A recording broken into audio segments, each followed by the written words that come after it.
Ang bait neto ni ma'am, naalala ko nung COVID days ng GEC. Thank you so much po. Naku, ako din po, ang dami ko ding naalala nung time ng COVID, lalo na sa inyo, sa GEC. So, ikukwento ko po sa inyo.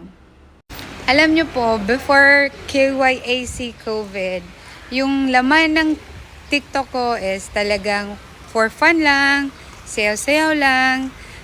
Kahit na hindi naman po ako funny, pero I was trying to be very funny that time. Kasi relax-relax lang sana po yung TikTok ko that time.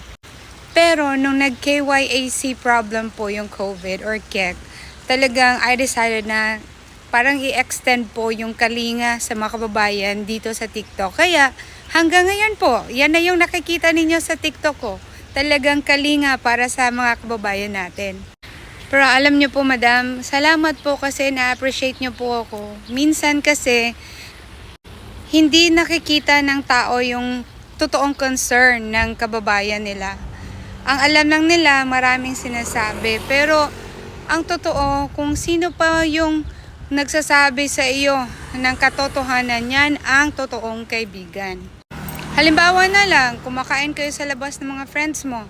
Tapos, sa 5 friends na kasama mo, isa lang nagsabi sa'yo na may tinga ka sa ipin mo. Yun ang totoong kaibigan.